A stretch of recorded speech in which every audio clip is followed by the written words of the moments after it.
Hello everyone and welcome to Lost Bits. This is a place where I share interesting pieces of information I find when making the main episodes on my channel. And it's also just a place for me to chat with you guys and get to know you better. This video that you're watching right now is a companion video to one of the episodes from my main series on my channel, Lost Realms. In that video, I do a deep dive into an ancient Mesopotamian exorcism and how it was probably a much more practically helpful ritual than the average modern person might think that it is. And if you haven't seen that video yet, then this one might not make a whole lot of sense. So I'll put a link to it right up here and go check that out and come back. And now let's just dive in. Oh my goodness, this episode kind of snuck up on me. I started out planning to make it as like a Halloween episode and just talk about different ghost stories from the ancient world. But one article on one thing led to another article, led to another article. I guess over time, just the vision I had in my head for it completely changed. This story in my head of this soldier, this ancient Assyrian soldier and his wife just kind of got in there somewhere in all the reading and I just couldn't get it out. And it's not like a specific case study thing of an actual ancient Assyrian patient. It's more based off of the different cuneiform tablets and writings that they've translated and like them talking about these soldiers with these symptoms and they're talking about how they did an exorcism and me just kind of combining that together, which makes it even more ridiculous that the idea of this soldier and his wife got so stuck in my head, but I just couldn't get it out. I had a whole script done up of like different talking points about different ghosts from ancient cultures, and some of that still made it in, but instead mostly it became this really emotional story about PTSD in the ancient world, which wasn't expected, like I said, but I enjoyed it, and it was kind of hard for me. I'm a person that gets really emotional easily, and so if you watch that episode, you might notice there's more quick cuts than normal, or you see less of me actually a lot. That's the main thing I notice, is that you see less of me than normal. More than the quick cuts, it's more you just don't see as much of me. And that's because there's a lot of times recording it where frankly I got a little emotional. So it just made it easier to not see me. But I love it. I'm not complaining. And like I said, I hope you guys enjoyed it. And there was so much information that I came across when making this episode. A lot of research went into this episode. So I even have more bits for you today than normal. Look at that. Okay, let's keep going. One of the coolest things to me that I talked about in the episode a little bit, but I didn't really have time to discuss more, was this ancient Assyrian medical encyclopedia that was found in the ruins of Nineveh. And it dates to around 668 to 630 BC, to the reign of a king known as King Ashurbanipal, who was kind of famous in the ancient world and famous among historians today for a whole bunch of reasons. But one of the main ones is that he had this huge library, literally sometimes just called the Great Library of Ashurbanipal, that had thousands of cuneiform texts inside. And one of them was this ancient medical encyclopedia. And it had so much knowledge, and you hear me refer to it in the episode. And this encyclopedia was a little later than our soldier, like I said. It wasn't 1300 BC like where we were in the episode. It was actually quite a bit later.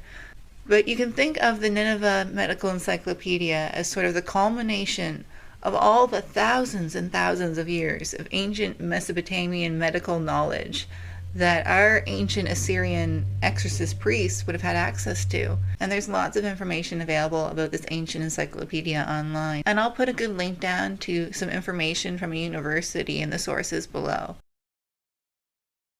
So in the episode, I talk a little bit briefly about how our exorcism, well, even just what we think of with the word exorcism, is different than what they would have thought back then. Specifically, too, when you or I talk about an exorcism in the modern day, I think we usually are talking about something demonic, something with demons. But even our view of demons doesn't really translate well to the ancient world. Pazuzu, made so famous from The Exorcist, is technically a demon even in the ancient Assyrian worldview, but demon doesn't mean the same thing that it does to them as it does to you or me today.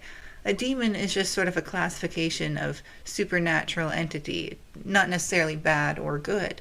And it does seem in places like the line between ghost and demon was kind of a little fuzzy. This is a really interesting topic to me. And I should say too, different cultures have obviously different viewpoints on this, even in the ancient world. I'll put a link down below to the World History Encyclopedia. They have kind of a good write-up on different things like this and different kind of ghosts and monsters from the past. And I think it's a topic we'll definitely have to come back to. Speaking of the ghost versus demons thing, and just ghosts in general, like I said, originally this episode started out as like a Halloween episode. Though I don't regret how it changed. Like I said, I love how it turned out. But doing so much research into ghosts in the ancient world led me to some really fascinating stories. And even though I don't think I really believe in ghosts, I'm open to it. But one thing that I really enjoy about all this is just seeing how much we have in common with people from thousands and thousands of years ago. I put a couple of these into shorts recently, and I found just kind of a fun article online showing 6 ancient ghost stories, so I'll put that in the links too. I'm not affiliated with any of these people in any way. It's just stuff I think that you could find interesting, like I do in all these Lost Bits episodes. Already planning a little bit an upcoming different ancient ghost story for us to do another deep dive on.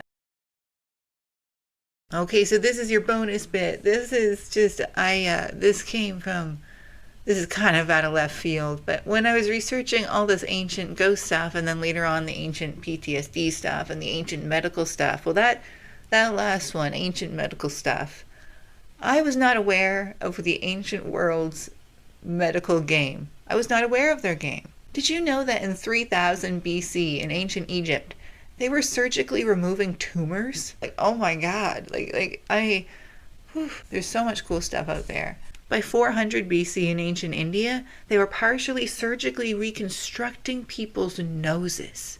Like, there's so much out there. And I found a really, really interesting article on the National Library of Medicine website, actually, all about the history of surgery. It's definitely worth a read if that sounds like your thing, and it's included below too. Okay guys, so that's it for Lost Bits this time.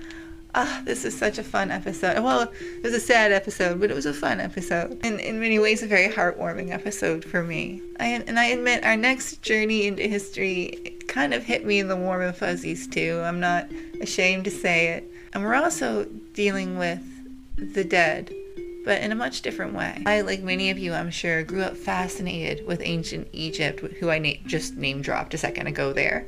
And they are rightfully famous for their beautiful and carefully constructed mummies. But in the next episode of Lost Realms, we're going to be going back to a civilization even older than the Egyptians, and we're going to meet the creators of the oldest known mummies in the world. These people first emerged on the historical record over 9,000 years ago, and they made a home for themselves on the edges of one of the harshest and most inhospitable places on our planet. And they managed to do so and create these beautiful and amazing mummies for over 5,000 years. Because next episode, I think it's time for us to meet some of the most ingenious, successful, and fascinating people to ever exist in human history. Because in our next episode, I think it's time for us to meet the Chinchurro, the guardians of the dead of ancient Chile. And I hope I'll see you there. And either way, thank you so much for watching. Be safe, be happy, go with all my love, and goodbye.